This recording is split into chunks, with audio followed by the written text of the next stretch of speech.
y'all ain't even on my fucking level, to be honest. Some of y'all dancing with the devil, to be honest. Y'all ain't even supposed to be here, but since we all here, let me tell you what's real, to be honest. Y'all ain't even.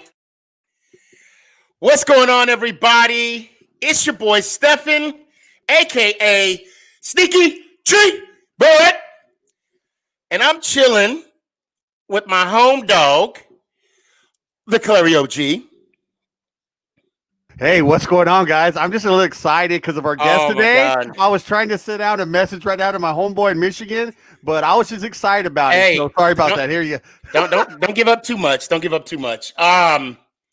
Also, in the backstage, the cowboy hippie. What's up with it? Getting fitted and always lit it. Let's get it, boys. I don't, I don't know if you guys know, but Giants win, baby! We got our first win. I was actually happy for you, Sneaky. I'm not gonna lie. Oh my God! I don't mean to be okay. I do mean to be loud. It was a long, it wasn't pretty, but that's what I'm talking about, Paige. It wasn't pretty, but you know what? It don't need to be. A win is a win is a win, and I'm gonna take it. I'm gonna take it now. We could we'll talk about that during the show as well. But I got what's up, Benny? I got a special guest here tonight. A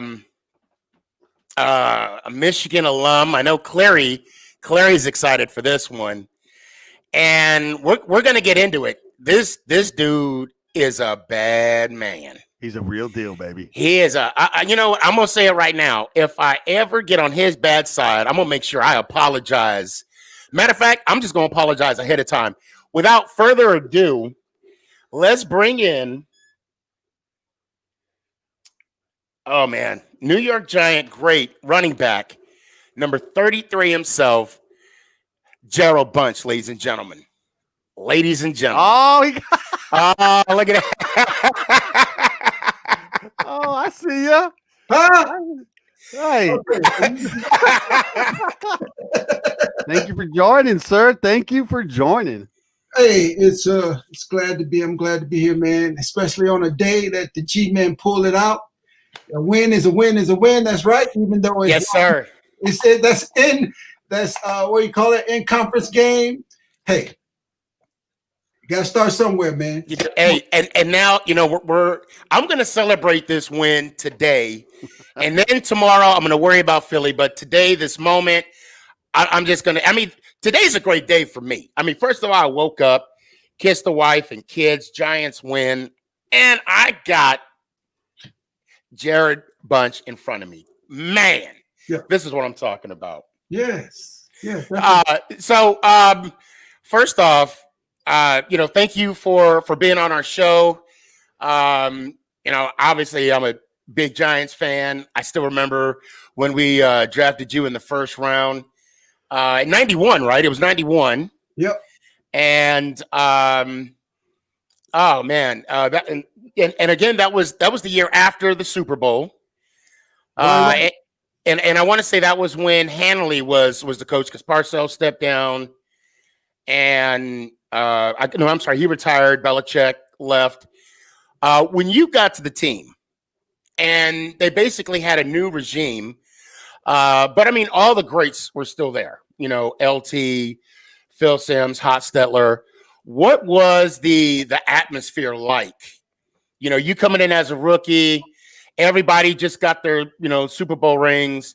What was it like for you to kind of come in, and how was that environment like? Well, man, you coming in and they just won the Super Bowl, and it's New York, man.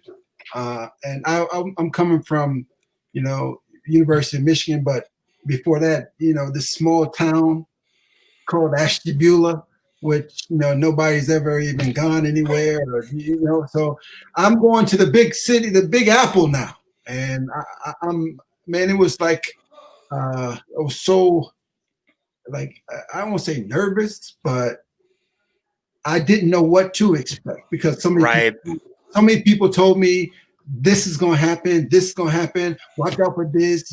Or they're going to. It was everything. So I went in coming from Michigan, thinking that I'm a Michigan man. Michigan man. I played for both, and and it didn't work very well for me to get adjusted. I had to get adjusted. And one of the biggest problems that I gone when I went to New York was that some teams had me as a running back, and some teams had me as a fullback. Mm-hmm. Yep. And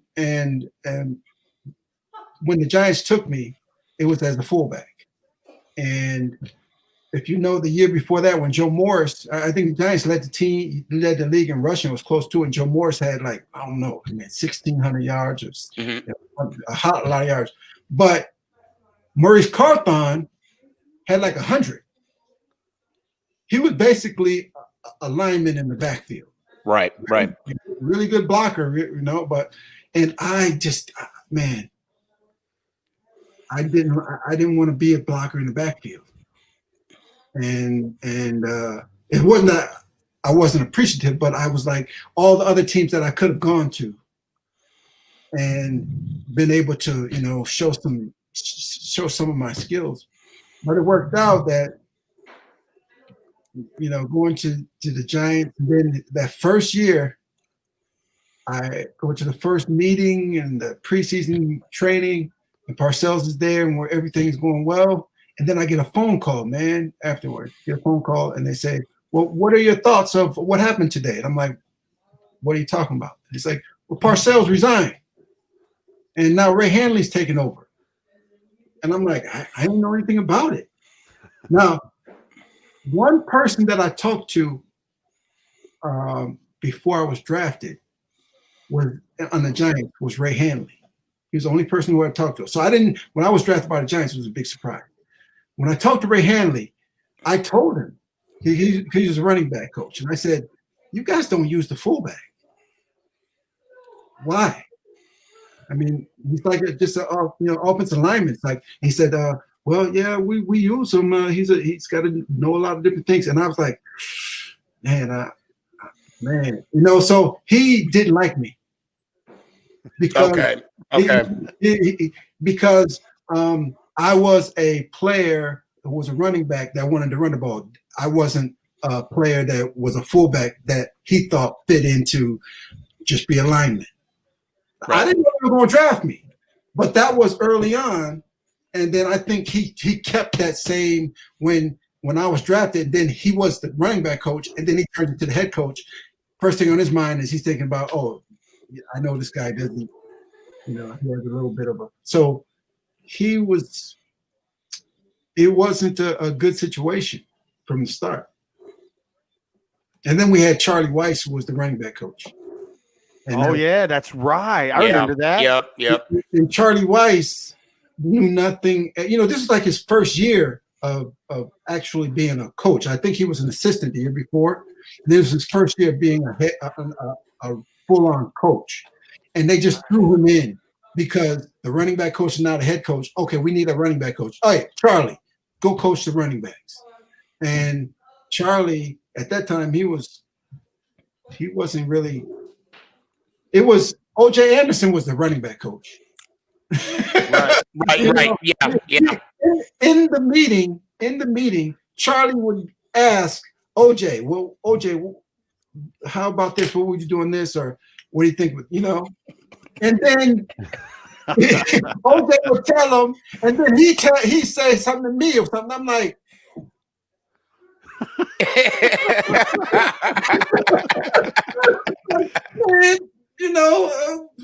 and so he and I didn't hit it off. So here is the first round pick didn't hit it off with the head coach, and he didn't hit it off with the running back coach. And it's not all their fault. It was me. If I just kept my mouth shut, did what it said, but I just didn't. I was one that wasn't taking any crap. Right. Right. Right. Even though the crap didn't mean nothing. Mm-hmm. So that's where we got off on a bad start. Well, I know that there was a big transition because you were there until '94, Right. and there had to been because what I can recall that there was a like a somewhat of a quarterback controversy with Hostetler and Phil Simms. But from what I remember of you, you did rush the ball quite a few. I mean, your rookie season, you did get the ball. So here we go. No, not the rookie season. Not the rookie season. No. Then when they started putting me in, they put me out. I did very well on special teams, and then they put me in, but not as a fullback, as an H-back. So they would put me out and whatever. Now they were trying to give me the ball. They were throwing the ball to me and whatever. So Right. I then after a time that playing Dallas threw me a ball. I think it was the first or second reception that I had. Started running, guy stripped the ball and ran for a touchdown. So it was like my first time getting a pass call or first or second reception, and they stripped me and took it for a touchdown. And when I came off the sidelines, he was like, "What are you doing?" I'm like, "Man, I'm just like, and he didn't. Ray didn't think that I was affected enough by what had just happened. So, right, but deep down you were. I mean, you knew you had, yeah. I was. It was of all the people that were telling me about how hard New York was. So here I thought I made a football mistake, and now they're making it more than a football mistake. So I'm like, man, it's football. They're professional athletes. I'm professional athletes, which is you don't say that. You don't say that. Right. you don't say that. And so when I said it, and then he was like, so from that point, he was just like, pretty much through with me because he didn't like me in the first place. Right. But then as the season went on, and he was only a lineman in the backfield anyway, so they were just trying to find other things for me to do. And then I started excelling on special teams. I blocked a punt. I was tackled, and it's like, man, this big dude can run. And he's like, this big guy can run. So I was doing all kinds of stuff, and then they were like, so when he came and told me it was about 2 or 3 games left. He said, listen, I had a problem. He told me I had a problem with you early on when you fumbled the ball and you didn't take it like I thought you should have. But you have come around this season, and I have no complaints about you. I think that you're really everything why we drafted you. And right now, we don't think that using you now and risking you getting hurt is worth it. Because we only got a couple games left. And, so right after the season, they released Maurice. They released him and told him, look, you are a guy now. Mm-hmm.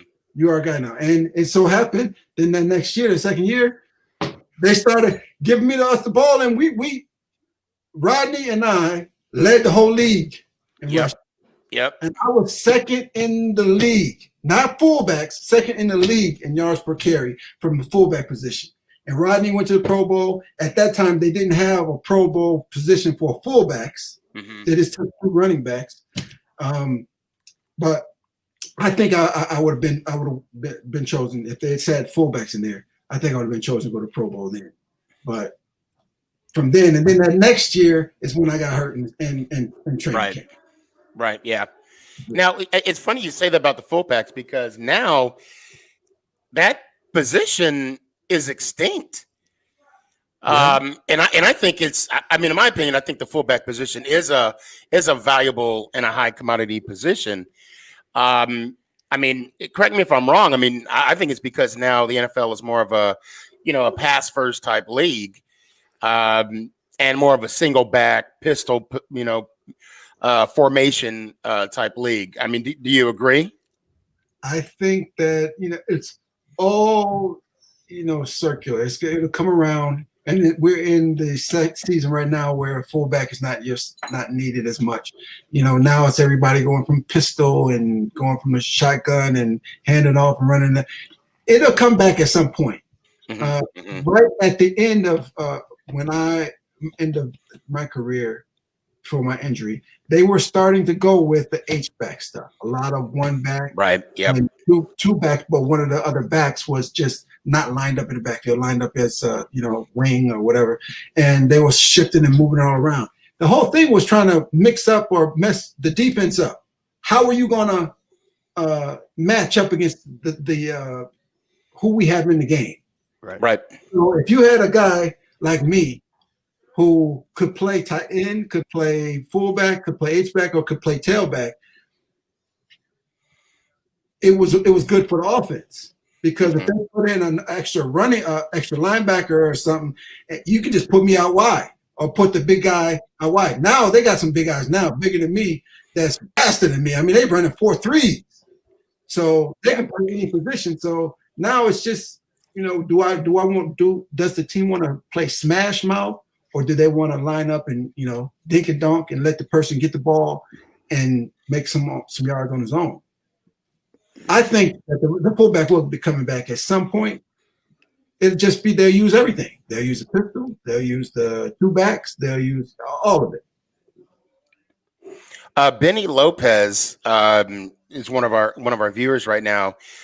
He says, "Sir, you're an example that patience is a virtue, and it helps you learn by watching and not giving up." Thank you, Benny. I appreciate that. And he also asked a question too. What is your favorite game and plays that you did? Favorite game and that I played we'll say as a Giant right now, and we'll definitely dive into your Michigan days. But as a Giant. So, what was your favorite game and plays that you did, Mr. Bunch? And that's from Benny Lopez. Oh, that's a hard one. But I know the games that I always look forward to is playing against Washington. And I was I got a good follow up on that. Go ahead. We played because Washington was always a tough game, but for some reason we would always run up. We could run the ball on them all the time. I don't know why. But we would line up and just they knew we were running. We knew we were running. We liked to run. And another team was Arizona. That's right. That's right. Yeah. Yep. The old NFC East. Yeah.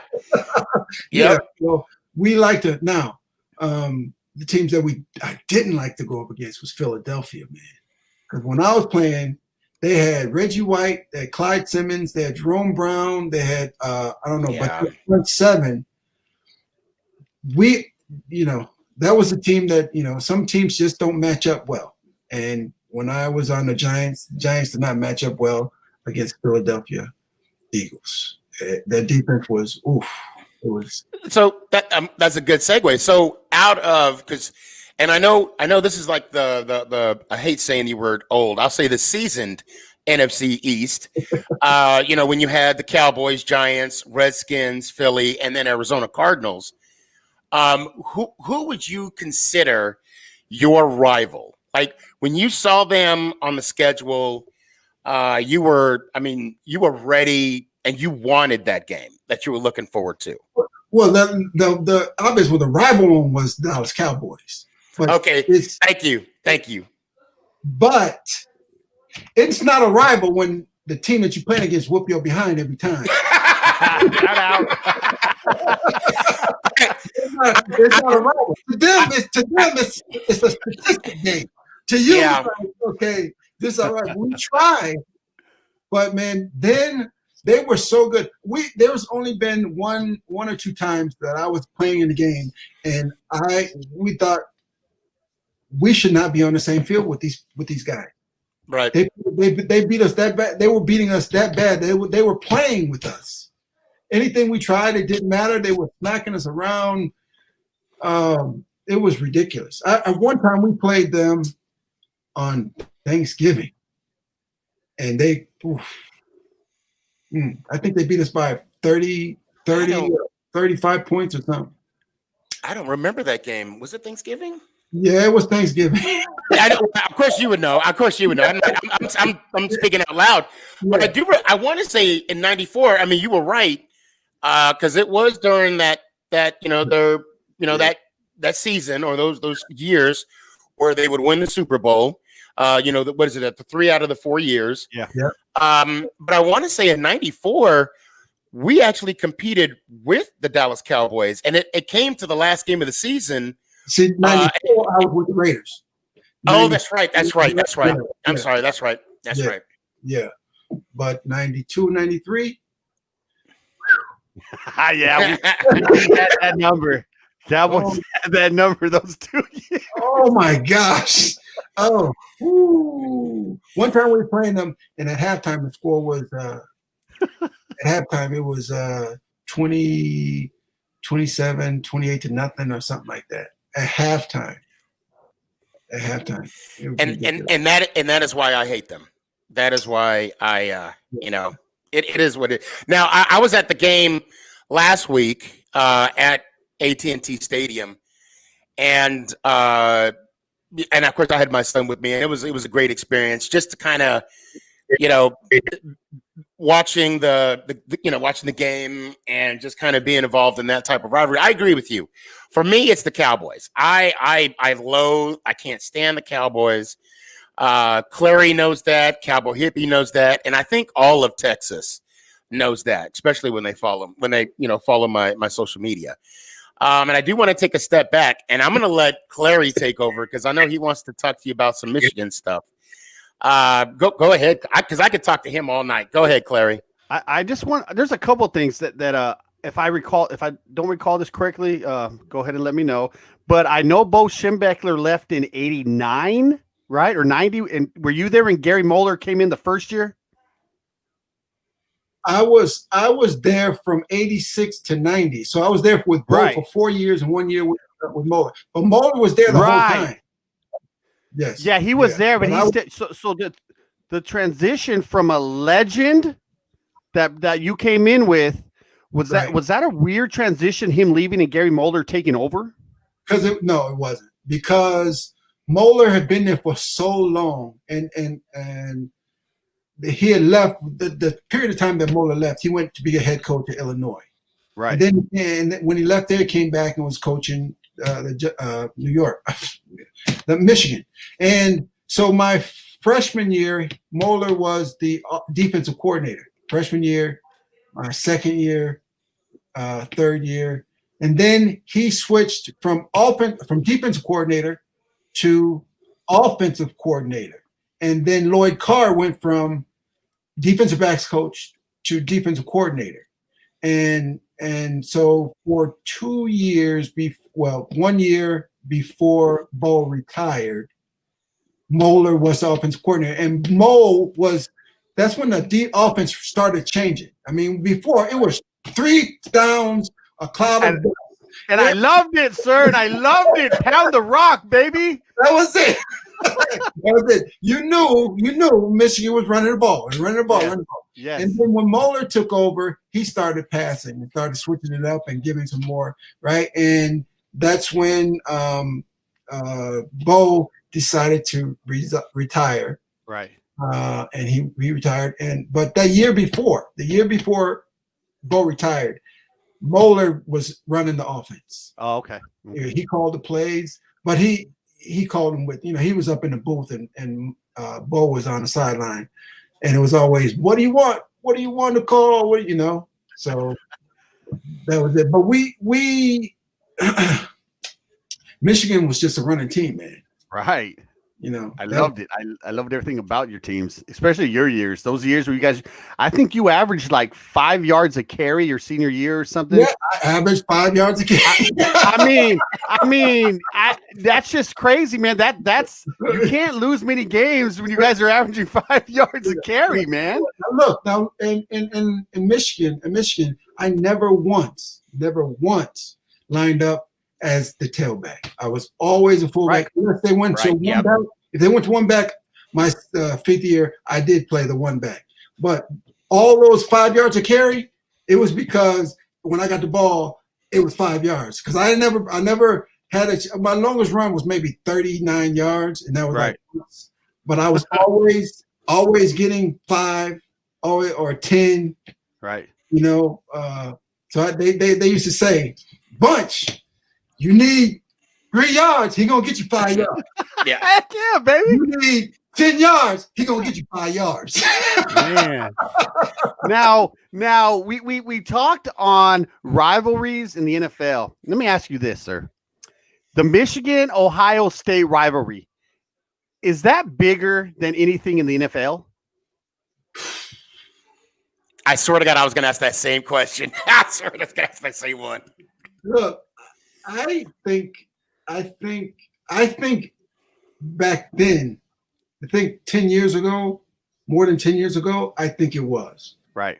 When Bo was there and you know, and then like 5-10 years after Bo was there.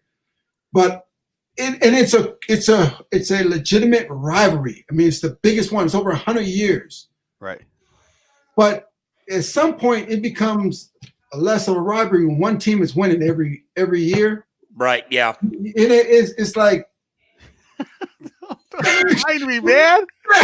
Yeah. We can't beat them, man. Yeah. Come on. It's like. Yeah. So. Well, let me back up. So and I want to ask this. I want to sneak right in real quick, Clary. The Ohio coach. Before he's from Beulah. No, before not the Ohio coach now, or was it Saban? Was it Saban? Not Saban. You're talking about Tressel. You're talking about Urban Meyer. You're talking about Cooper. Well, yeah, okay, Tressel. Actually, before Tressel got there, the Ohio coach, he could not beat Michigan. Yeah, it was reversed. He couldn't beat Michigan, and he got fired. Cooper. I'm sorry, what was Cooper? Yes, Cooper. John Cooper. Yeah, he could not. I think, but I think he had I think he won one game against. He won his last game. Yes. That was the only time that they should not have even come close to beating us, because they didn't even have a bowl game that year. I don't think they made it to a bowl game. Yeah, and it was the last game. I was on that team, and they all came out. For the flip of the coin, they all had sweatbands around around the neck with Cooper, and here we are playing them like, oh, here we go, and they beat us, man. well, I was 4-1 against right, and that was the only game that I lost, and that one was like, and that's what I want to bring up now, because Harbaugh has yet to get his win. Here's the difference. But yet everybody, I mean, he's not, from what I can see, he's not going to get fired. Okay, there's a difference. Go ahead. I'll tell you the well, I mean, that's what I'm going to say, because he's not going to get fired because of that. And I mean, Harbaugh, from what I see, he's producing a good product on the field. They're competitive, but he just can't get over the hump of beating Ohio. Right. Ohio State, excuse me. It is Ohio. You can just call them Ohio. We're good with that. Okay. Here it is. And I have this conversation with people all the time, especially people who are Ohio State fans. Ohio State, when they beat Michigan, they get gold pants and they get all this other stuff. Man, we get nothing, because it's another game that we're supposed to win. Michigan is known for winning the Big Ten championship. Not national championships, Big Ten championship. That was Bo's thing. Beat Ohio State and win the Big Ten championship. So when you look at the recruits that Ohio State is getting compared to the recruits that Michigan is getting, you can't compare them. Ohio State is getting the top 5 every year. Michigan is getting maybe every once in a while they'll be in the top 10 or top 20. Right. My year that I came out, I was just blessed. We had the #1 recruiting class in the country. Michigan did in that year, 86. That was where Michigan always was every year. Top 5, top 10. They were always top 10. Something happened. It was when the guy from West Virginia came. Rich Rodriguez. They started switching the type of player that they were recruiting. Yes. And when they started switching that, all those guys started going to Ohio State. And then those guys that went to Ohio State, they started telling their buddies back home and all that. And Ohio State just was winning. Michigan started losing. What's going to happen? They're going to go with the buddies. They're going to go where the winning is taking place. Right. That's it. Right. But Michigan did win the national championship in '96. Yeah. 97. Sorry, 97. I'm sorry, 97. That was Lloyd. That was before. That was Lloyd Carr. Yeah, That was that was before Rich Rod got there. Yeah. Once and it's not like, yeah, it is his fault. I was going it's his fault. Well, Rich Rod. I hated Rich Rodriguez, man. I'm glad someone else feels the same way. Man. So the one thing I'll say that I personally did have against Rich Rod. Now to be fair, I'm more of a professional fan. I did follow Michigan for a little bit, but one thing I'll say that Rich Rod made a comment that I didn't agree with. He basically blew off the Michigan-Ohio State rivalry. Yep. And you don't do that. But when Tressel got there, that's the first thing he said when he was on that basketball court. He put the day. He started putting the days right there. He said, "There, so it's this many days until we go to that team up north." Yep. He set the tone right off the bat.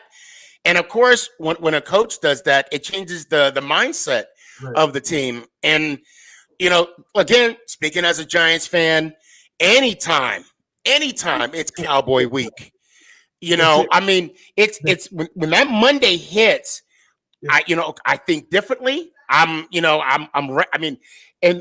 every day that gets closer and closer to game day, I just get revved up every single day. So for that coach to kind of downplay the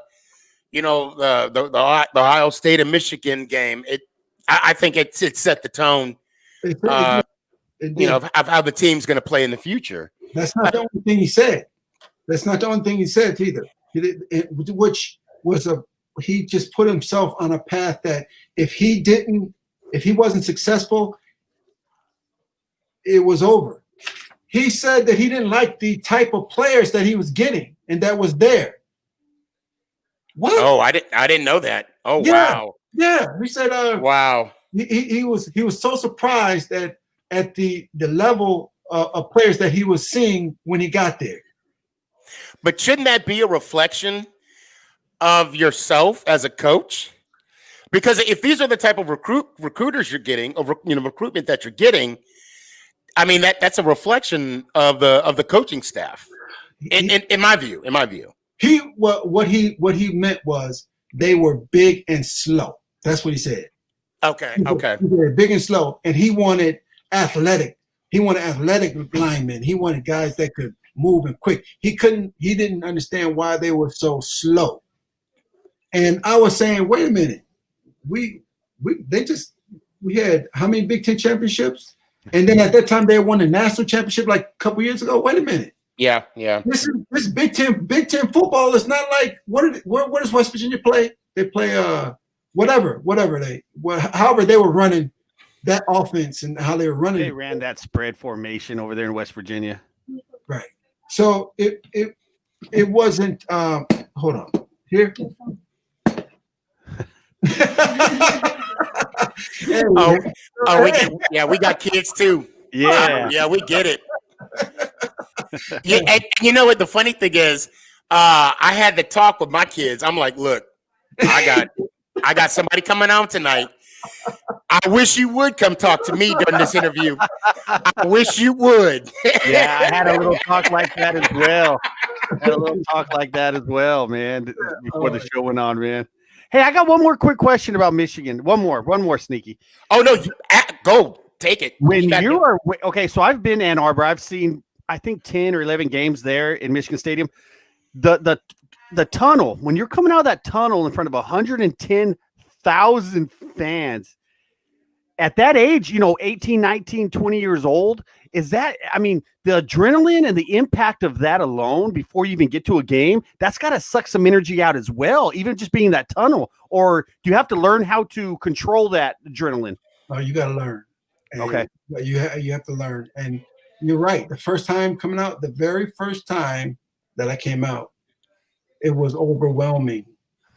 And that was when I knew I wasn't even going to play. We all dressed, but we knew we weren't going to get in the game. So my that first year, it was something just coming out there and doing the warm-ups and doing the all the drills and all the stuff before the game, and then coming out to run underneath the banner, and then stand on the sideline. Now the second year, my very first play, I got knocked out. I don't remember. On the kickoff return team. All excited. Oh, I'm going to hit somebody. I'm going to hit somebody. Someone got you first. Somebody hit me. Oh, wow, man. The first time I hit him, and I remember I go to hit him, and I was like, damn.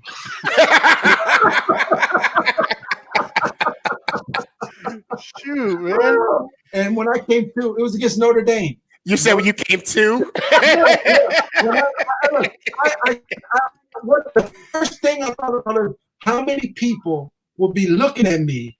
I got to get off the field. I got to get off the field. They're looking at me. And look at him. He shouldn't be on there. And I got up and stumbled off and fell down. I got up and stumbled around and fell down. And then somebody came over. A couple of trainers came on the field and helped me off. But when I got my wits and knew what was going on, the score was 14-0.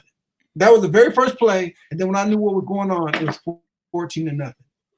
Oh, man. And now to tell you the difference, then they put me back in the game. That's what I was going to say. I said there was no protocol back then. There was no concussion protocol. They went like this. Yeah. They went like this. Oh, he's good, man. He's good. Yeah. Put that dude back in the game, man. We need to win. And the coaches was mad at me because I was on the side. They were like, what you doing?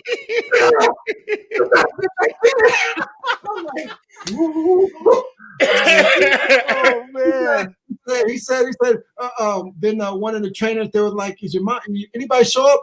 I turned around like, I think my mom is, 100,000 people. I turned around like, I think my mom is, I was like, oh my gosh. Oh, man. Yeah, you got hit pretty hard. You got. Yeah. It's funny. I actually had a similar, my first concussion, high school football, kickoff return. I remember pointing at someone like, I'm going to get you. Cut to, I'm on the bench. And one of the guys come to me. It was like, dude, that was a good hit. And I said, huh?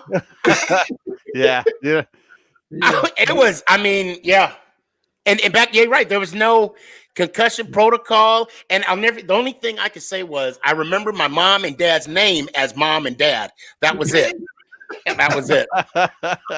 Dude, special teams guys, they're a different breed, man, when they're out there on the field, man. Yeah, you gotta be. It's crazy. You gotta be. Man, back then too, the helmets were air. You pump air, and they had a web. They had a web that you pump it up, right? And so Bo, he in practice, he said, look, I want all you guys to pump your helmets up really tight so it's tight around you. And it would give you a splitting headache just from how tight it was.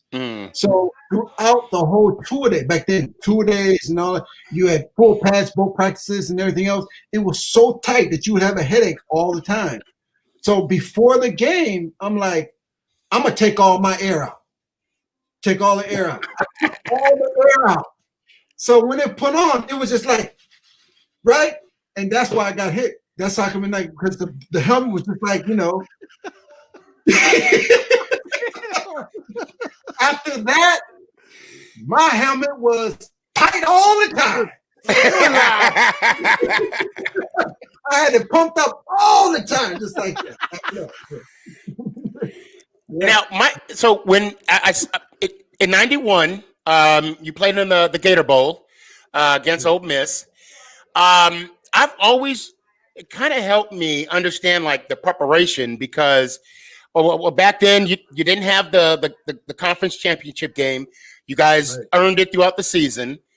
And when the season ended, sometime in early November, right? So you would have a huge layover, and then you'd have the one. It was still considered a postseason game, and also correct me if I'm wrong. Those bowl games didn't even include in your stats, correct? Because that didn't happen until later on. I don't know. I don't know. Okay. I just wanted to make sure I wasn't. It may not have. I don't think. I think you're correct. I think you're correct. So with the layover and the holidays and what, how was it? Kind of take us through. And I know it's we're in a different time now, especially with social media and whatnot.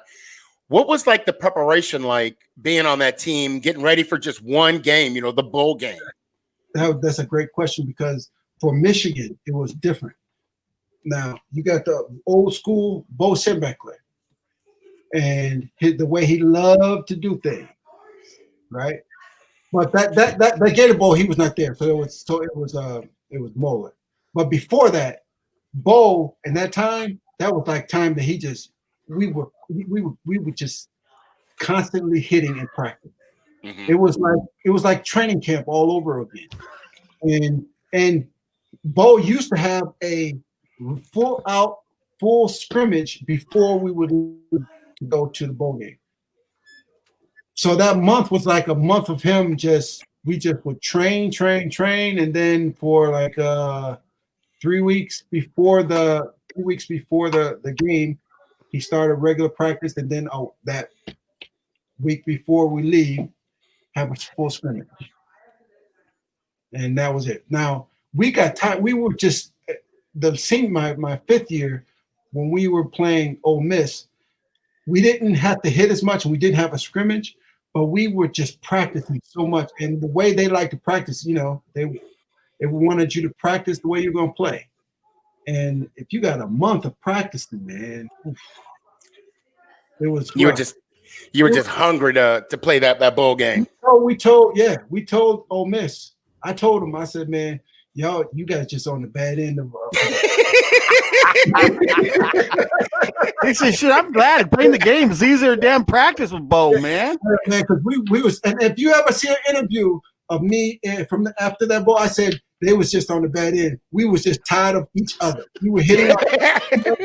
We were going to take it out on somebody, and they just happened to be the team we were taking out on, and we took it out. It was 35-3. Yeah. And you know what they gave the MVP to? They gave the MVP to the entire offensive line because we had like 500 yards of offense. What'd you do? Throw the ball 12 times that game or what? Did we throw it 12? I don't know. But Desmond had two touchdowns. I had 3 touchdowns, but right. One was called back. Desmond had 2 long touchdowns, and we were running whatever we wanted and pass whatever we wanted, and that was it. Oh, that's right. That was the year Desmond won the Heisman, wasn't it? No, he won the next. Oh, he won the next year. Okay. That was like a part of his coming out party, man. Yeah. Said letting everybody in the nation know this guy is something else. He was something else. He was something else. He was. And he's still doing a phenomenal job at ESPN, man. CDH. Yeah. He is. And Elvis, they played together in high school. And now I didn't know that. They played together in high school, and now Elvis is the head coach of that school. Speaking of that, yeah, let's talk about that too. Yeah, how is so are you the head coach of your high school as well that you played at? No. Okay. I live in Beverly Hills, California. Oh, but it's the same name, isn't it? Or Beverly Hills High School in Beverly Hills, California. I'm the head coach there. But I just resigned. You did resign. I just resigned. I couldn't do it anymore. I couldn't do it anymore. We had 22 kids total. 22 kids, including freshmen.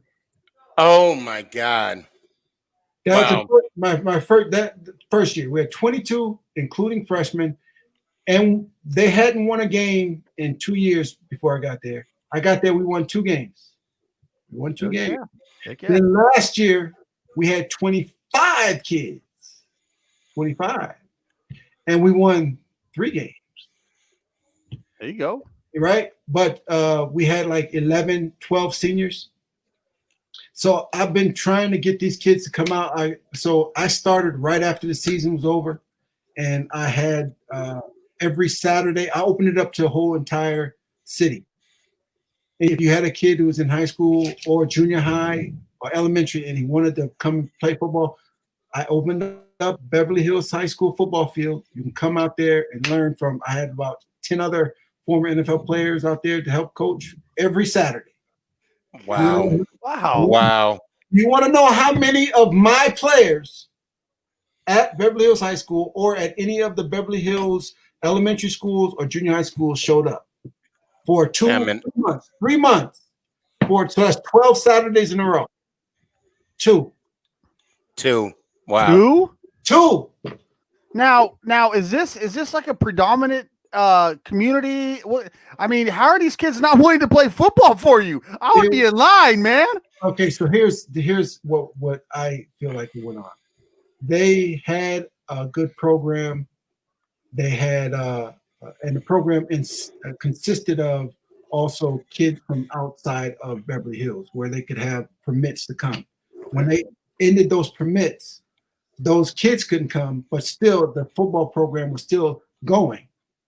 They didn't have these guys that were really athletic, but they still had guys who, you learn, you come, you work out, you do it. They're still getting 60 kids. But they started at some point when they were when they were winning the games, they just started thinking like, what I want to go, why do I want to be a part of that team? They don't win. Right. They're and so every year it just kept going down. And then so when I came, I didn't know this. I was just thinking about getting back and coach. I come right. And because the year before they had like 40 some kids on the team. I come, start that summer, 9 kids show up for summer conditioning. Wow. 9. Wow. Okay, but is this like a size wise? Is it like a I don't even know how California does it, but I'm talking about how many? 2,000. Wow, man. 9 kids out of 2. It's down. Okay. Down to 2,000 kids in school. Man. So, Mr. Bunch, I'll tell you what you should do is ask for your job back. And I'm sure Clary and myself, and even Ish, even Cowboy Hippie, we have at least 1 year of eligibility left. Hey, in high school football, I could be a good lead backer, man. We go the I formation again. And I'll be honest, I formation again. We ran the veer when I was in high school, Buena High School. Shout out. And I was a quarterback. Yes, I was a quarterback, and a number 11 actually. Phil Sims. Shout out. And we'll get you a state. We'll fetch you a championship. They're good. There could be something there, but the problem was, why did he come on and then go back off? Come on, you ain't gonna say nothing, Cowboy. Cowboy Hippie, he wants you back on, baby. Yeah. What's going on? No, I'm ready. You ready? He's ready. Oh, wait. Hey, he could be our water boy. Let's not get carried away. Or trainer or something. We got some job for you, Cowboy Hippie. So before Cowboy Hippie, it looks like he's frozen right now. But Friday, which is perfect. Friday, we had a show Friday, and with the show, we're blessed with the show. We're having here in Fort Worth a indoor lacrosse team coming to Fort Worth, and we're going to have the GM on sometime in the near future, and we're going to ask the GM to give Cowboy Hippie a tryout. And his comment was, he says, what did he say, Clary? All I know, he said speed and strength. He has nothing but strength and speed. That's and to be fair, nothing about the Cowboy Hippie says strength or speed. Absolutely nothing. But hey, Mr. Bunch. Hey, with your program though, were you trying to bring back the I formation, or were you going into what everybody else is doing? Here's the thing. I was like you. I'm from Michigan. Yes. And so I wanted to run the ball. Heck yeah. I brought in, check this out. I brought in the wishbone. Let's go! Oh my God! Oh, wait. So my assistant head coach and offense coordinator was Mike Sherrard, who played with me for the Giants. We played together on the Giants. And so Mike has been coaching high school football for over 10 years. So he's actually the reason why I even took the job. So he's like, if you do it, I'll come in. I'll come and be your assistant head. I'll run your offense. And he runs that, the same as everybody's running now, pistol and all the other stuff. And I was like, man, just run the wishbone and all that. And I didn't want to get into, because he's been in doing it. So I just let him do whatever he wanted. He's the offense coordinator, and he let me put in the wishbone for certain situations, but we never used it in the game. Look, Mr. Bunch, I'm going to go out on a limb here. If you ever get into coaching again and you need an offensive coordinator, I am your guru of the I-4 and the wishbone offense. I am the guru, sir. If you ever need an offensive coordinator again. If you need a quarterback coach, I know a thing or two. I know a thing or two. Hey, man, we'll run that ball, Mr. Bunch. High football is huge in Texas. Oh, it is. Oh, it's crazy. Oh, okay. So, Clary, check this out.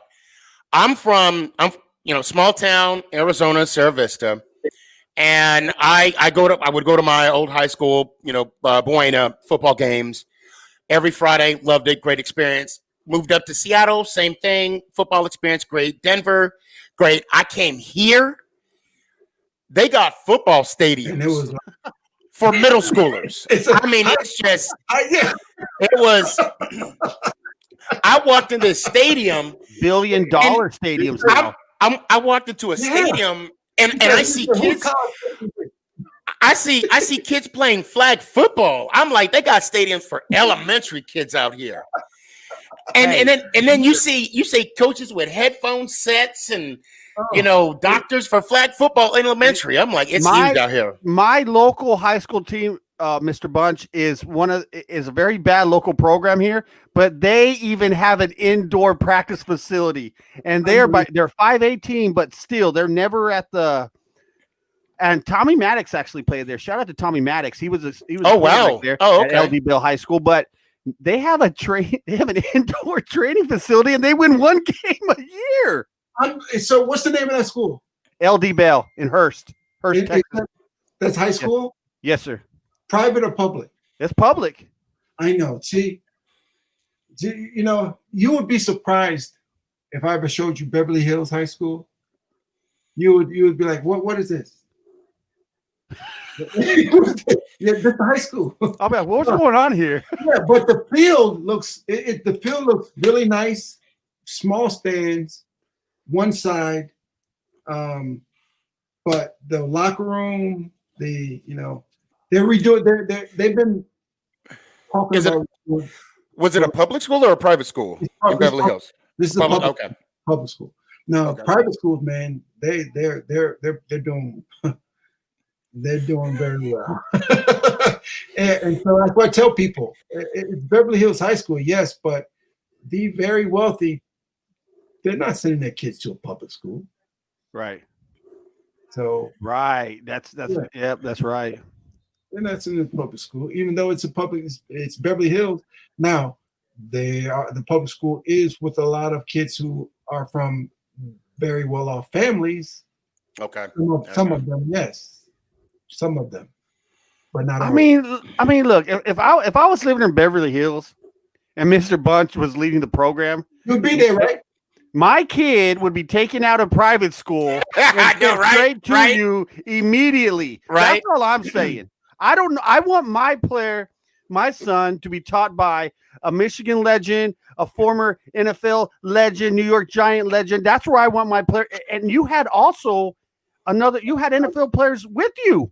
I mean, Yeah. Who's part of your coaching staff? Well, then it was Mike Sherrard. I had Mike Sherrard. I had. Here's the thing, man. The first year, nobody because of we didn't know. I didn't know if I was going to have a program. 9 kids over the summer. Wow, it was like up until the first day of the regular camp, we had 30 kids showed up first day. And the kids all tell me, don't worry about Coach. They know they don't have to be. I mean, I said, what do you mean? They know they don't have to be here. Well, they know you won't get rid of them. You need them to be on the team. So I said, all right, first day, 30 kids show up. Second day, 24 kids show up. Third day, 19 show up. well, hey, to be fair, were you coaching like Bo, or were you coaching? No. I know. Yeah, I couldn't. So I do want to switch because we are running a little low on time. Like I said in the beginning of the show, Mr. Bunch, I just want to apologize to you. I didn't do anything yet. I'm just saying just in case, because I don't want you to come looking for me because you're a bad man. You're a bad man. You want to see the stripes? Say again? You want to see the stripes on my black belt? Yes. Yes, please. I mean, I saw you in tie or whatever it is they're called. I saw you in action, and I'm just like, oh my God. Mickey, can Mr. Bunch take Herschel Walker? Is that what we're talking about? Did we see a Herschel Walker? You know what? My money would be on Mr. Bunch. I mean, that might happen. No way. Let's go, baby. Way. Breaking news. That is what I'm talking about. That is a pay-per-view. They talked about that a long time ago. You know, they talked about that a long time ago. Right. Years ago. It was about because it was all the guys who were in martial arts who played professional football. There was talk about doing a TV show, and all of us were going to get together and do this show. I signed a contract to do it. He signed a contract to do it. A lot of people, but it never happened. So, but when I hear him talking, man. When I hear him talking now, let's go, baby. My money's on Mr. Bunch, man. That's all I know. Hey, I saw his arms before the show started, guys. Let me tell you, this man's only gotten stronger. This man's only gotten stronger, baby. I see the look in your eye. I'm scared. Hold on. I know, right? I know. I see the. See him talking? Do you see him talking? Yeah. No, I know. Yeah, I know it. He's doing a lot of talking. Hold on. Without saying so much, you are saying a lot. And know. We know what you're saying. We know. Yeah. And you know.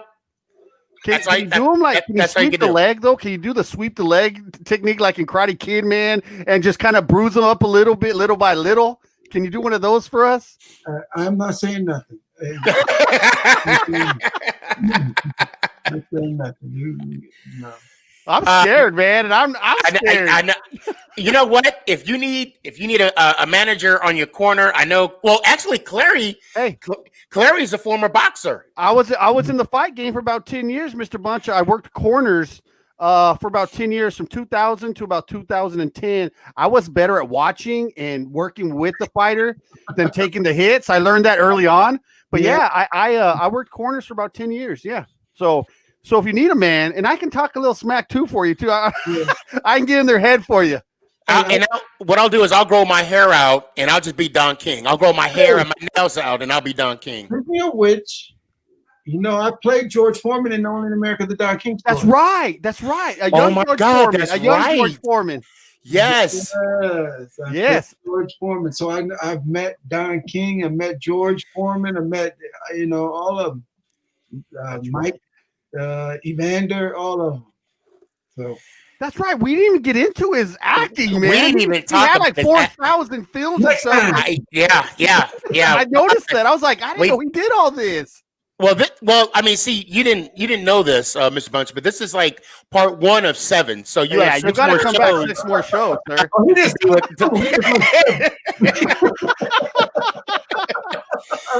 and it just so you know, we had Harold Cross on the show last week, and so right now the compensation for being on our show is a beer. Yeah.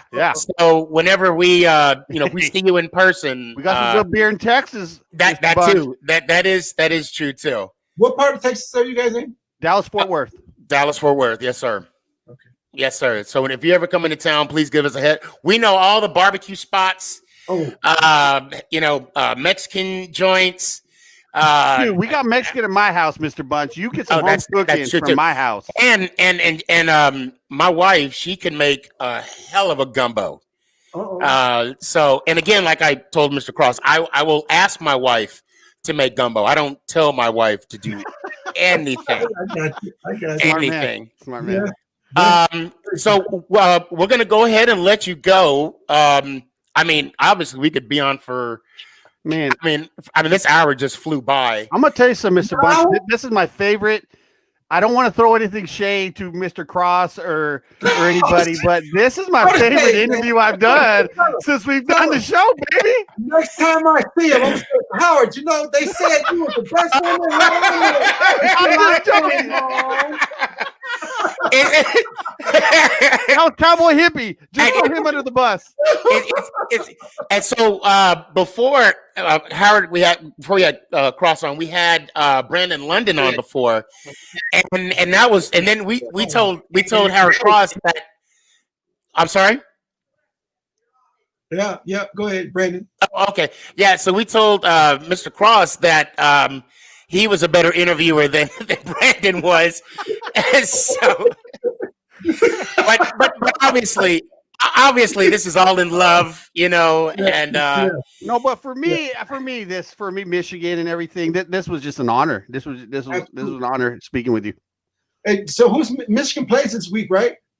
They do play, and you know what's crazy about college football now? I don't even know what's going on with scheduling and everything. Yeah. Right. But I think they play Minnesota. I think it is Minnesota. Yeah. And like I said, I don't even know. It's so crazy how it just pops up, but I got to get back into it, obviously. But right. We'll see how it goes. It is what it is. Swing slowly into it. Hopefully we pound the rock. I always want to see them pound the rock, man. Yeah. And for this year, I would be rooting for Michigan against Ohio State. So I'll leave you with this. So we didn't talk about my coaching that much, but that was one of the reasons why I left. I may go back to high school football coaching, whatever, but I was a part of the Bill Walsh Diversity Fellowship with the Los Angeles Rams this year. Right. I saw that. I coached with I was with the Rams during this whole pandemic time. Hey, Mr. Bunch, before we leave, there's a school in Euless called Trinity that pounds the rock. They have a bunch of kids that are the Tongan Nation, and they're huge kids. So if you're ever interested in coming out to Euless, Texas, which is down the street from me, I will throw in a great word because I'm like, I got the man. I will too. That can lead us to the state championship. Old school Wishbone. Is it private or public? It's public, sir. It's public. Hey, all the good schools here are public, actually. But are they paying real? They're paying real money, or they probably not your money. Yeah, what we talking about? I do know what some of the big 6A schools make. Just their salary alone, I know what they're making. But they do other stuff. Coaches or salary for coaches, teachers? No, they're straight coaching. but they teach like PE or something. I mean, they got to do something. Yeah. Right. So I don't have my teaching certificate, even though I have my degree and went to graduate school. Hey, I I got don't you. have. Hey, Hey, private hey, school is good. Mr. Private Bunch, school I is got you, man. I got you. Yeah, I'm sure we can get an exemption. Bring that I-form to Texas, baby. good. Power eye, single eye, single. Yes, ball. you know what? I'm working on it tomorrow, man. I am working on this. I'm working on getting Mr. Bunch in Texas, baby. Oh Hey. man, that'd be awesome. That'd be awesome. I do want. We do have someone, Benny. I want to give Benny a shout out. He's a longtime listener of us. He writes in, Mr. Bunch, can you give me some advice? I love football. I'm a running back, but it's gonna be hella hard because no one from my school has ever made it to the NFL. He's a high school player. Perfect question. Jarrod Bunch is from Ashtabula, Ohio. Have you ever heard of Ashtabula, Ohio? No. We have about 20,000 people in there. High school. My high school, when I was in the 8th grade, won their first game in 5 years. They were 0-50. They won their first game in 5 years. When I became a sophomore, that's when I made the varsity team, and we won 4 games that year. My senior year, we won 2 games. Never has anybody from the high school gone and getting a D1 scholarship. I was the first. Wow. I was the first to get a D1 scholarship. Then I was the first to be drafted. Now, there was somebody years ago that was drafted in like the 10th or 11th round. He didn't make the team, but he was drafted from Ashtabula. But besides those 2, nothing. What drove me to continue to go was I knew what I wanted to do, and I wasn't going to let anybody tell me I couldn't do it. I love it. There you go, Benny. I love there it. You go, Benny. That was my motivation. And every time that I was getting tired, I'm going to tell you something else I did. From my freshman year all the way through my freshman year in college, from Sunday through Thursday, I started off doing push-ups in the morning and in the evening. So I started off, it was 20 push-ups before I left the house and 20 push-ups before I went to sleep at night. By the time I was a senior, I did this for 5 straight years. When I was a senior in high school, I was doing 70 straight before I left the house, 70 straight before I went to bed for 5 years. And what was motivating me was I got to do something that nobody else did.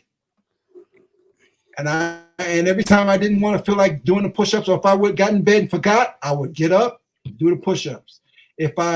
So make sure I did those push-ups before I left. As soon as I got out of bed, I would just roll out and do my push-ups right then and there. I had to do the push-ups before I left the house. I had to do the push-ups before that. If I did that, I felt like I would get a scholarship. You got to pick something. And you did. And I did. Because of the work ethic. And it's not always that you are the most well-known athlete. They look for your grades. They look for your attitude. They look for what type of person you are. Are you the type of kid that they won't have to call you in your dorm room and say, hey, get up, get to class? Yeah. If that's the person that you are, you won't get it. They won't even give you a chance. They want to see the people that they don't have to be a babysitter for. Show that. Do that, and you won't even have to worry about it. Go, Benny. Okay. I know we're way over time, but I gotta ask this question. I got it because what you said was perfect. Because and Benny says, "Thank you so much, sir." I was lucky to be on a show last week. Cop Pizzle and Authentic, shout out guys. We talked about the DeAndre Baker situation. And I actually, because we were talking about how much blame should be put on Gettleman about drafting a player that later on made an idiot mistake that not only is he now no longer in the NFL, but will possibly have some jail time. when you were going through the process, getting vetted, and I know the process has changed since then. What kind of vetting do you think you went through for them to select you, in the first round? And do you and also, I mean, second question, do you think, the and this is if it's a loaded question, don't answer, no problem. Do you think hypothetically that Gettleman or the front office should share some kind of blame and not doing the full vetting of DeAndre Baker? So, all right. First is if you are what it started with me with in high school and junior high of doing the push-ups and being responsible. That is why I was able to continue on in college doing the same thing, because it was focused. If you don't focus on one thing, a lot of things will be in your focus. And they will take you away. You have to be able to be on one path and know when you stepped off the path to get right back on the same path. If you don't know it, it creates a problem for you. So that's the way I looked at it. So because I was like that the whole time, the Giants, when they looked at me, there wasn't too much to find. All they did was he trains all the time. I graduated in 4 years. In my 5th year, I played at Michigan as a graduate student. So they're like, okay, so he does his work. He doesn't, would never been some big drinker or smoking drugs. I've never been the drug type. Right. It never was my thing. So all of that was because of my habits that started early on. If you don't have something that you're focused on, it could be a problem. And I had that, so it carries. It's not just something that you do in elementary school. It will carry you through your whole life. Brilliant. I think we can end it right there. That's just perfect. Well, I'm about to go do 70 push-ups. That's all I know. I'm motivated right now, Mr. Bunch. I am about to go do it. My wife's gonna be like, "What the hell are you doing?" I said, "Mr. Bunch motivated me. I'm doing 70. I might get 9 in, but I'm shooting for 70." I tell you what, I'm gonna try and do 1. Okay. I'm setting my standards low. I'll worry about 2 next week. We got you. Hey, you know what though? That was very motivated, actually, and I really think I am. I'm not lying. Look, whatever it takes, man. Yes, sir. Guy told me that's how I got started. He told me, "Look, you have the frame." This is when I was in like 8th grade, 7th, 8th grade. It's like you have the frame that you can go somewhere, but you got to put something on there. And this is the exact words that he said to me. You got to work out. And you got to think like the devil is going to get you if you miss a workout. I love it, man. I love it. And it worked. It worked. Yes, sir. I mean, you got to make every opportunity count. There you go. And you got to be the example. I'm sorry. You got to set the example. Don't be the example. There you go. And unfortunately, DeAndre, he's going to be the example. I mean, that's the bottom line. But before we go, Sneaky, I'm gonna have some of we're gonna have to talk about getting him to Texas. So when we get out of this, I really want you here. You find out what schools are hungry for a coach. Yes, I'll look them up on Max Prep. Yes, sir. I got you. And I'm being absolutely 100%. And Sneaky knows this. Yeah. I have been 100. I know what kind of teams will fit your style as well. I know all of Texas football. And that school will fit your style. Big old linemen. I mean, how are they playing now? Are they they're in they've won 2 state titles in the 90s and in 2000s, and they're competitive every year. If they want to, so there's a lot of coaches fighting for that job. Yeah, but man, you're Mr. Bunch. Just got me doing 70 push-ups, man. Come on. I can honestly see the job interview, right? So, Mr. Bunch, what makes you qualified? My name. Yeah, I'm Jarrod Bunch. Hey, you'll have your hype man behind you. You'll have your hype man Right, behind you doing right, push-ups. right, doing yeah. the interview. Yeah. No, I am Uh, really. I'm going to look into it, and Sneaky or myself will get to you and let you know. Okay. Yeah, well, I got to say this, and I'm going to tell you this whole experience with the podcast, sir. I don't want to tell you this is episode 21 for us, so we're early in the game in doing this, and the fact that you took the time out of your Sunday to spend now an hour and 15 minutes with us. I can't thank you enough. Sure. Thank you so much. Thank you. Next time be 2 hours. I'm down. Hey, I'm down. I'm hey, down.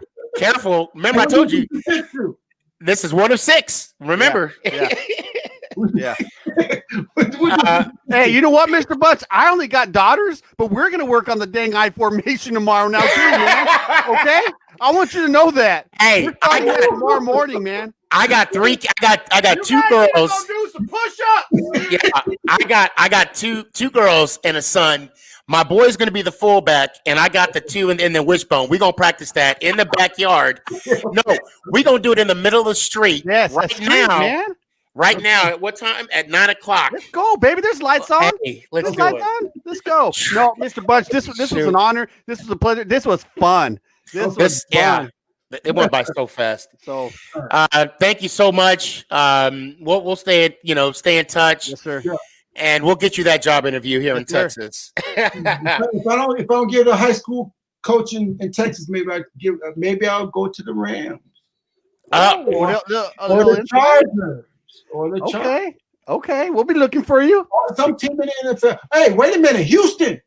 Hey, if you go to the Houston. Rams, don't let Sean McVay spread it out, man. You tell who's in charge when you get there, okay? You gotta know your role, man. Know your role. Right? Yeah. I was gonna say if you go to the Rams, we got to see the wishbone at least one play. Just one, at like, least like a just 2-point one conversion, play. man. Roll it out on Put a all 2-point Something. conversion. Oh my God, that'd be awesome. Oh, Yeah, this was fun. Oh, This yeah. was fun. All right, sir. You have a good night. Thank Have you a blessed so night, much. sir. You too. Thanks, man. How do you hang up?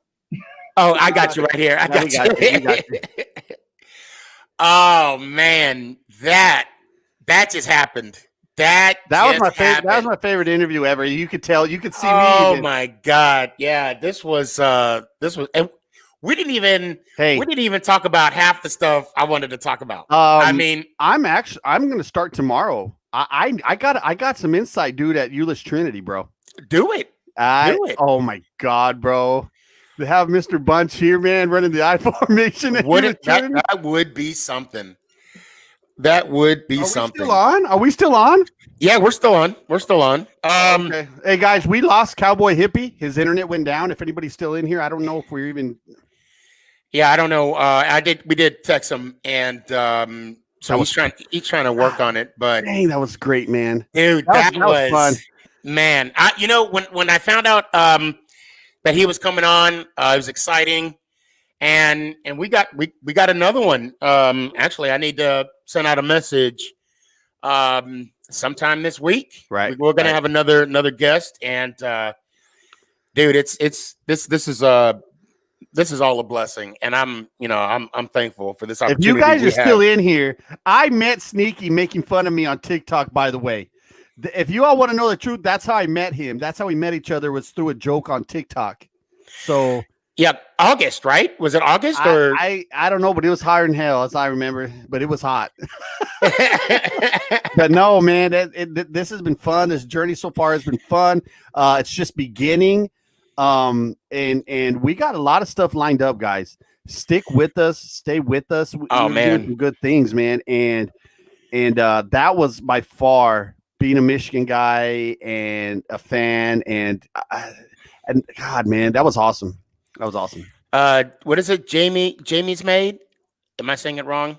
I'm gonna say James said James said, not much. Thanks, thanks Hey, for the compliment. Appreciate that. Ish, you got anything? Or Ish? Oh my God, Ish don't have anything. Clary, you want to go ahead? Yo, guys, I want to say thank you to everybody out there for tuning in and listening to this interview this evening. I also want to say something real quick with TikTok. I hit 50,000 followers today, and that's just with the love and support from you guys. And that was something I never thought I would reach or ever get to. And actually, I didn't even know, someone just texted me. So to get to that 50,000 part, guys, I want to say thank you. Much love. Shout out to dresscomfy.com that's carrying our merch, for Sneaky, myself, Cowboy Hippie, and the Truth Podcast. So guys, much love and thank you very much. And you all have a blessed week, man. Make somebody smile. I'm not at 50,000. Why doesn't anybody like me? No, I'm kidding. Guys, that was exciting. That was fun. And I do want to say, Mike, thanks for watching. He says, came in at the tail end, but it was a lot of fun. Well, thank you. Yeah, it was. This was a blast. I want to say again, thank you, Jarrod Bunch. Oh my God, that was just phenomenal. Happy Sunday, everyone. Another start to a week. Giants win, so it's going to be a good week for us. We got the Eagles on Thursday. Everybody, please be the blessing. Make somebody smile. Make every day count.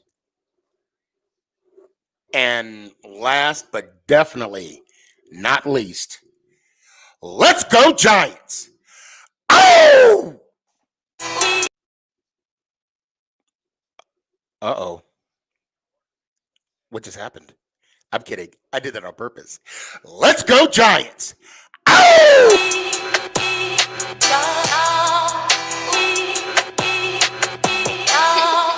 I'ma keep it 100 here, man. Look, to be honest, y'all ain't even on my fucking level, to be honest.